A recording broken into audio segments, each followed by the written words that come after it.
Hey everyone, I'm Ray Belli, and this is Words for Granted, a podcast that looks at how words change over time. If you value this podcast as a free and independent educational resource, you can support the show by making a monthly donation at patreon.com/wordsforgranted. I've just posted a short podcast episode for contributors that covers the etymology of desultory. Don't know what desultory means? I didn't either the first time I encountered the word, which was the inspiration for the episode. Now, if you're listening to this around the time of its release, there's still about a week and a half left to sign up for the virtual Latin 101 course taught by Harvard PhD candidate Rebecca Deitch. We've hit our minimum number of enrollees, and we'll be starting the first class on June 3rd. Classes will be held weekly on Thursdays at 7 p.m. Eastern Time for 8 weeks. You can find out more by going to wordsforgranted.com and clicking the Latin 101 tab. And while you're there, why not sign up for the newsletter? Okay, enough with my sales pitches. Let's get on to today's episode, part 4 in a series on the lost letters of the English alphabet. Thus far in this series, we've looked in detail at the lost letters eth, thorn, win, insular g, and yog. They all have something in common. They all represent consonants. Today, we'll be looking at 2 lost letters that represent vowels, ash and Ethel. In classical Latin, the pronunciation of the letter we call A was ah. This could be pronounced short, ah, or long, ah. Unlike in modern English, in Latin, the designation of a vowel as short or long literally meant that it was a shorter or longer version of the same fundamental sound. Now, like Latin, Old English also had the ah vowel sound, so when the Anglo-Saxons adapted the Latin alphabet to write Old English, they just used the Latin letter A, which again represented ah, to represent this same sound in English. Very convenient. However, as we all know, in modern English, the short and long vowel sounds associated with the letter A are not ah and ah, but a and a. We can attribute these different phonetic values of the modern letter A to sound changes that have taken place over the last millennium, but there's a twist. Old English did in fact have the a sound, but it just wasn't represented by the letter A. It was represented by the letter ash, whose emergence in the alphabet we'll discuss in just a minute. Latin did not have the a sound, and therefore it didn't have a letter to represent it.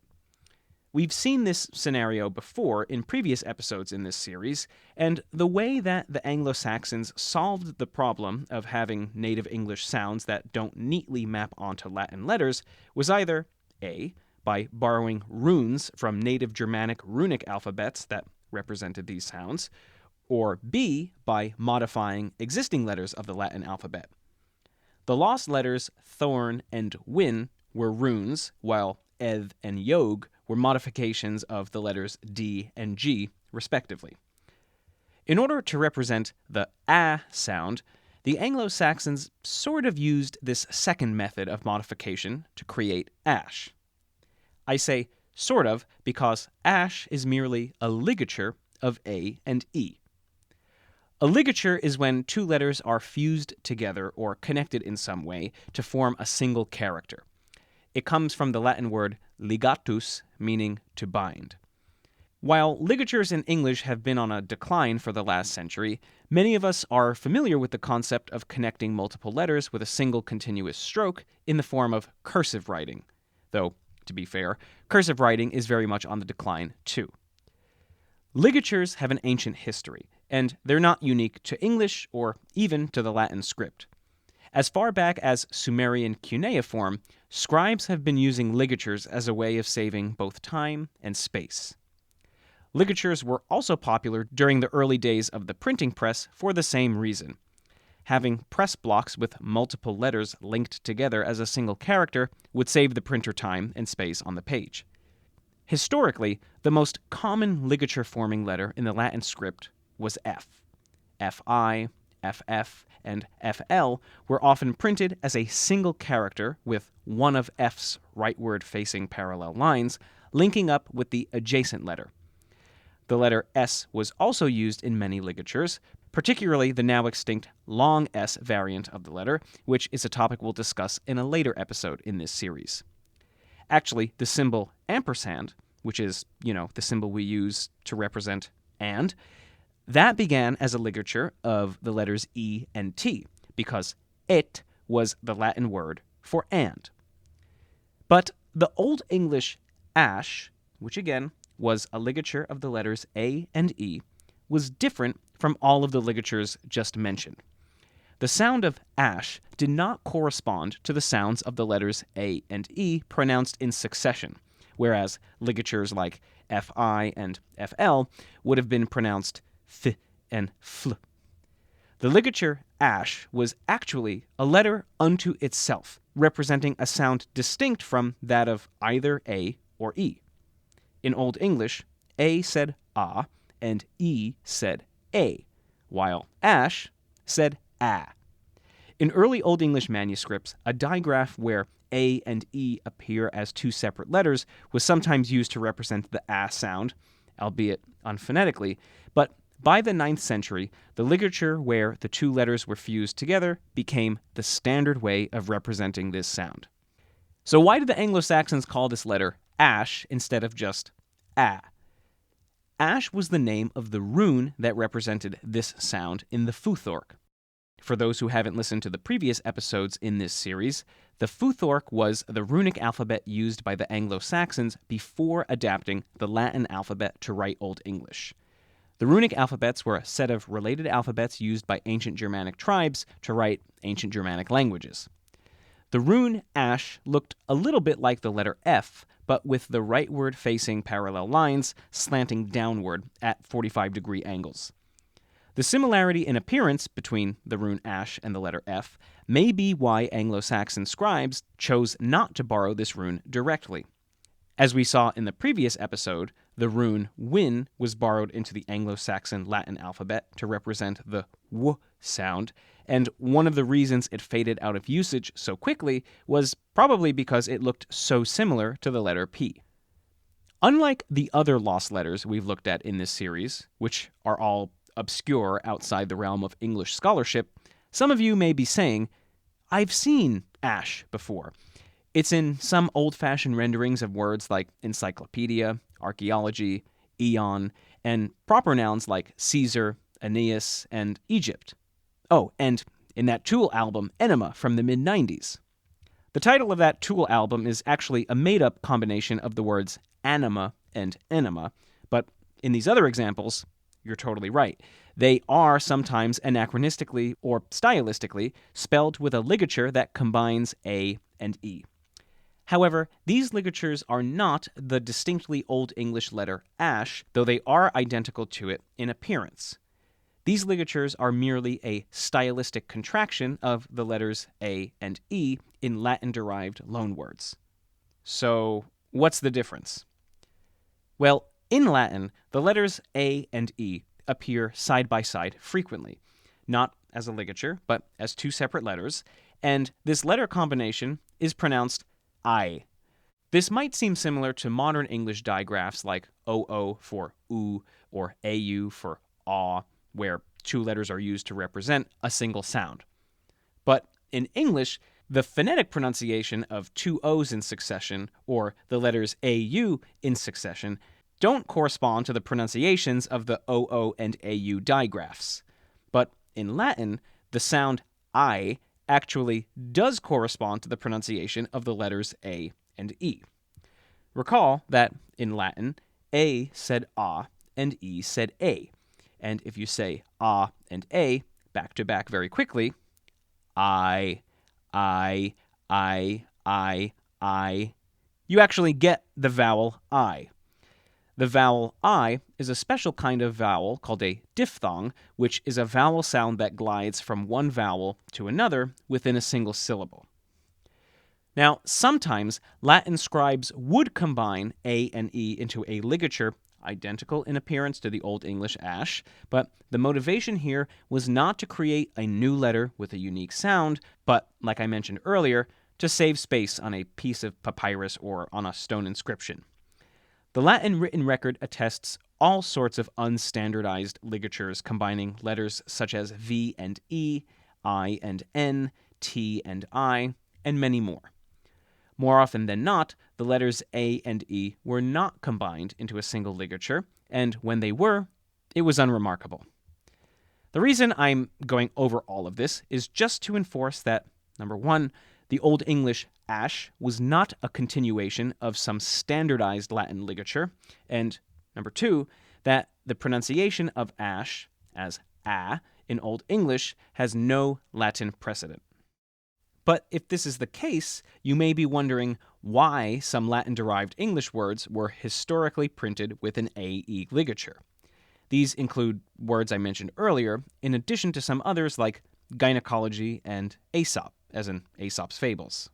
You also may have seen neoclassical architecture with Latin inscriptions where the letters AE are rendered as a ligature, even when there's no need to save space and none of the other letters are fused together in this way. Well, the AE ligature in Latin became an orthographical convention in medieval Latin. This is because by the early medieval period, the pronunciation of the Latin diphthong I shifted to e, which is not a diphthong, but a monophthong, or a pure vowel sound, a single vowel sound.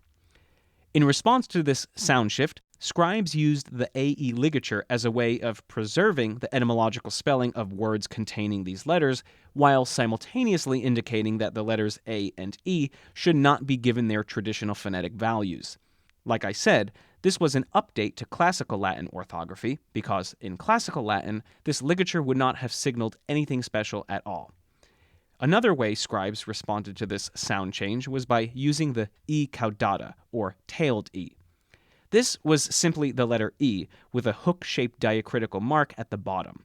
However, when English began borrowing an influx of words directly from Latin during the Renaissance, most significantly during the 16th century, it was the AE ligature, not the E caudata, that made an impact on English orthography. Over time, many of these Latin words originally spelled with AE not only lost their ligature, but they've also lost the letter A altogether. For example, words such as enigma, equal, era, eternal, hyena, premium, plus many others, were all originally spelled in English with either the AE digraph or an AE ligature, but today they are all just spelled with an E. In some words, the A has been lost in the American English spelling, but preserved in the British English spelling. For example, in Britain, encyclopedia is often spelled encyclopaedia. That's how the Encyclopedia Britannica spells it. But in America, encyclopedia is always spelled encyclopedia.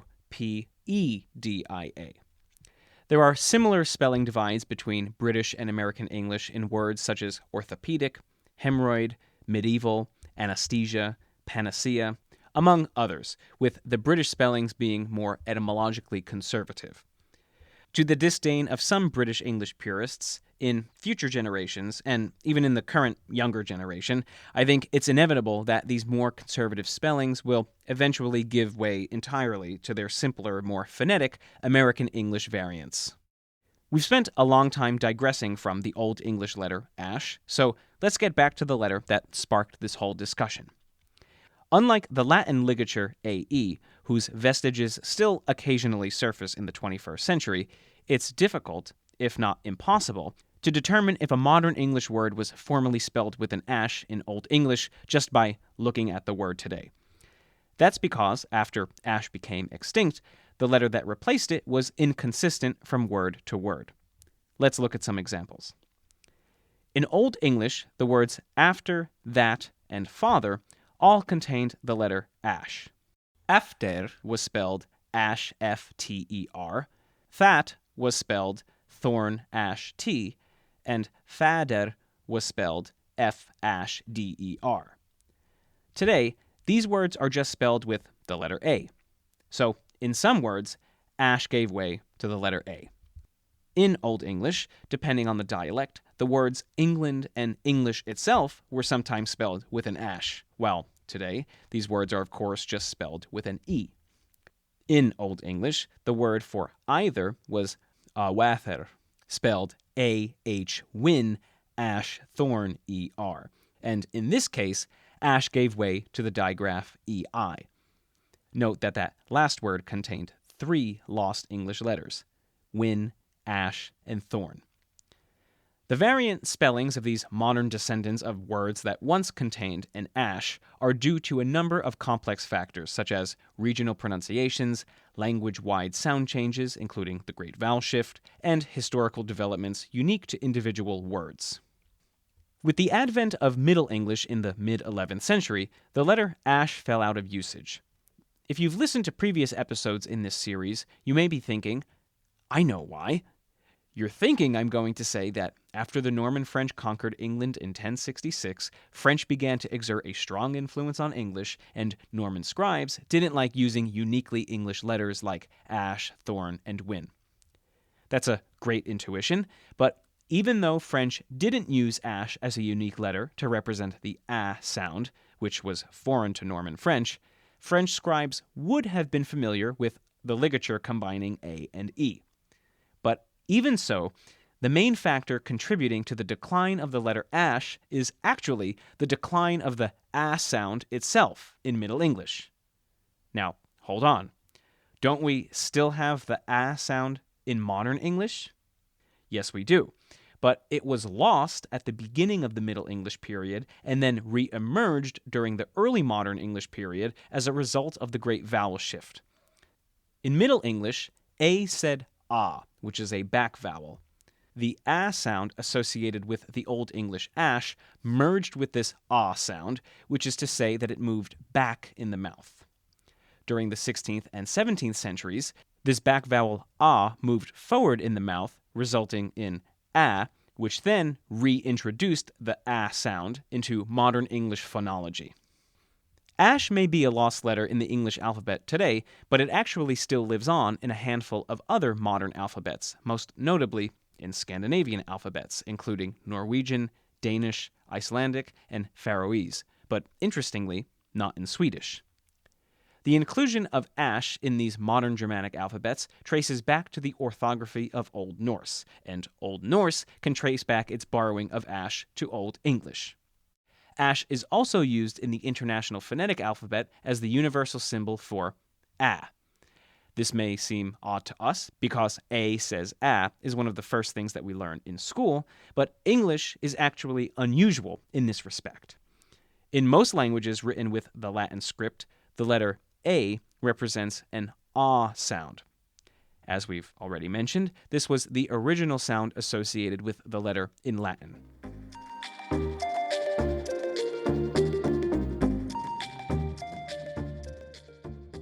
Old English had another ligature combining 2 Latin letters, but only briefly. This letter was called Ethel, and it fused together the letters O and E. As previously discussed, Old English was written in a runic alphabet called Futhorc before the Anglo-Saxons adopted the Latin script. In the Futhorc, there was a rune called Ethel, and it represented the U sound, which is not a sound that we have in modern English. It's the close mid-front rounded vowel represented in the International Phonetic Alphabet as an O with a slash through it. This letter Ethel occasionally appears in early Old English manuscripts written in the Latin script as a transliteration of the Futhorc rune named Ethel, hence the ligature's name. The letter Ethel, like the rune Ethel, represented the U sound. For the record, the Ethel rune looked like 2 vertical diamonds stacked on top of each other, with the lower diamond missing its lower half. The Ethel ligature is absent from the vast majority of extant Anglo-Saxon literature because by the time this literature was written down, in West Saxon Old English dialects, the vowel sound that Ethel represented, U, had merged with the vowel sound A, and much of the Old English corpus is written in a West Saxon dialect. Consequently, words in the previous centuries that would have been written with the letter Ethel, or for that matter with the rune Ethel, were simply written with the letter E. But in the Anglian Old English dialect, this U sound persisted for a bit longer, resulting in occasional variant Anglian spellings of words that do indeed use this ligature Ethel. Ethel is so rare in Old English writing that in my main go-to sources on Old English scholarship, it's seldom even mentioned. It's also unanimously absent from Old English Latin alphabets. However, the OE ligature did re-emerge in English during the Renaissance, but from a different source. You'll recall from our discussion of ash that Latin scribes often used ligatures to save time and space. Much like the fusing of A with E, the fusing of O with E in classical Latin was not uncommon, but it was in no way standardized. In classical Latin, OE, either as two separate letters or as a ligature, represented the diphthong oi. If you break it down, the diphthong oi glides from the O to the E sound. Oi, oi, oi, oi, oi. This diphthong was prominent in ancient Greek, but rare in native Latin, so most Latin words that contain OE are actually Greek loanwords. As we've discussed, English borrowed lots of loanwords directly from Latin and Greek during the early Renaissance period, and at this point, the pronunciation of that Latin diphthong oi had shifted to the A sound. In response to this sound shift, Latin writers began writing words containing OE with an OE ligature in order to preserve their etymology while signaling that the letters O and E should not be given their traditional phonetic values. If you're having deja vu, it's because I said the same exact thing about the AE ligature in medieval Latin. The classical Latin diphthongs oi, represented by OE, and I, represented by AE, both shifted, resulting in the conventional use of single-character ligatures to represent their new sounds. What this means is that when English borrowed Latin words during this time period, if those words contained an OE ligature, that ligature came into English too.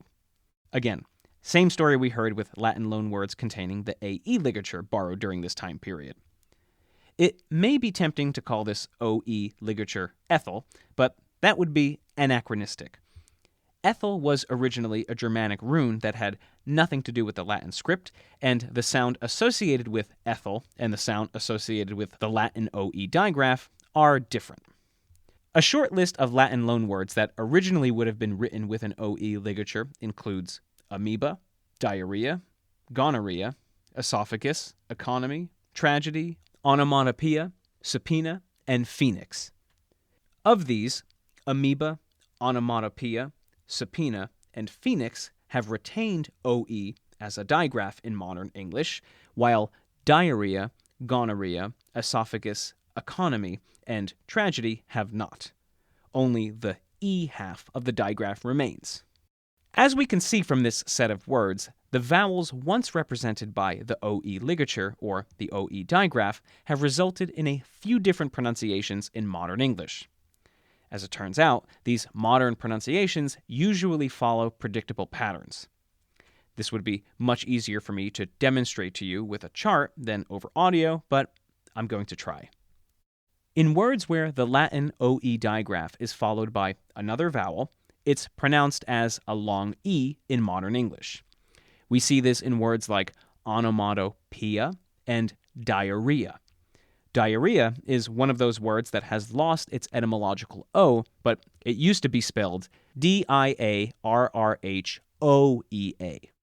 In words where the Latin OE digraph is part of an open syllable that follows or precedes a stressed syllable, it's pronounced as in modern English. This is the vowel sound known as schwa. We see this in words like esophagus, once spelled OESOPHAGUS, tragedy, once spelled TRAGOEDY, and economy, once spelled OECONOMY. An open syllable, by the way, is simply a syllable that ends with a vowel. So the in esophagus is an open vowel. That open vowel is followed by the stressed syllable sa, resulting in esophagus instead of esophagus. In tragedy, j is an open syllable followed by the stressed syllable d, so we get tragedy instead of tragedy. economy is sometimes pronounced economy, so this one is an exception to the rule. In words where the Latin OE digraph is a stressed syllable in either of the word's final two syllables, it's pronounced as long E in modern English, as in subpoena and phoenix. And lastly, in words where the Latin OE digraph is a main stressed syllable that doesn't appear in the word's final two syllables, it's pronounced as a short E, as in confederate, once spelled Confoederate, and penalty, once spelled Poenalty. We also have a short E pronunciation of words where the Latin OE digraph is a stressed closed syllable, as in estrogen, once spelled Oestrogen. A closed syllable is the opposite of an open syllable, which is to say that it's a syllable that ends in a consonant. Interestingly, this word estrogen is a 20th century medical neologism, not a direct loanword from Latin. By the time this word was invented, the medieval and Renaissance Latin convention of the OE ligature was well in the distant past, yet the word was originally universally spelled with the unphonetic OE as a way of preserving the classical etymology of the word and to give the word an air of inflated dignity, I suppose. In American English, estrogen is always spelled with an initial E, but in British English, I think, it's still sometimes spelled with an initial OE. Even more interestingly, the word fetus, which in North America is spelled with just an E, but in the UK is spelled with an OE, was in earlier centuries sometimes written with this OE ligature, but as it turns out, the OE spelling here is unetymological to begin with. Fetus derives from the Latin fetus, which never had an O in it. This O emerged as a mistaken Latinism. The preservation of this mistaken OE spelling in British English spellings of fetus is reflective of the language's generally more conservative orthography, as discussed earlier.